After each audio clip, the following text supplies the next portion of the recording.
মুখ্যমন্ত্রী হওয়ার পর প্রথমবার বিধাননগর পুলিশ কমিশনারেটে গেলেন মুখ্যমন্ত্রী শুভেন্দু অধিকারী। এদিন তাকে গার্ড অফ অনার দেওয়া হয়। উপস্থিত ছিলেন স্বাস্থ্যমন্ত্রী তথা বিধাননগরের বিধায়ক শারদত্ত মুখোপাধ্যায়, বিধাননগর পুলিশ কমিশনারেটের সিপি অমিত কুমার রাঠোর, রাজ্য পুলিশের ডিজি ও উচ্চপদস্থ আধিকারিকরা। সকলকে নিয়ে বৃহস্পতিবার বৈঠক করেন মুখ্যমন্ত্রী শুভেন্দু অধিকারী।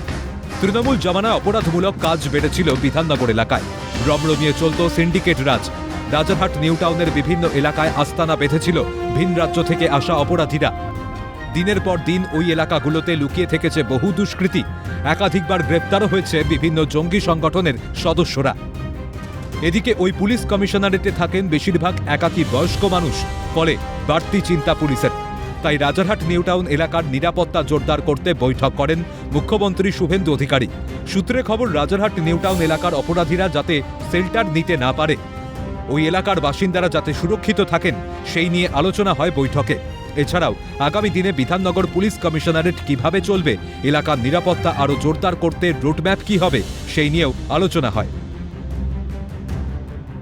ফলত এখানে যাতে দুষ্কৃতী রাজ না থাকে, সিন্ডিকেট রাজ বন্ধ হয় এবং অপরাধীরা যাতে শেল্টার না নিতে পারে, এই গুরুত্বপূর্ণ অঞ্চলে যাতে আইন শৃঙ্খলার পরিস্থিতি একেবারে জোরদার আঁটোসাঁটো হয়, তাও আজকের বৈঠকে আলোচনা হয়েছে বলে সূত্রের খবর।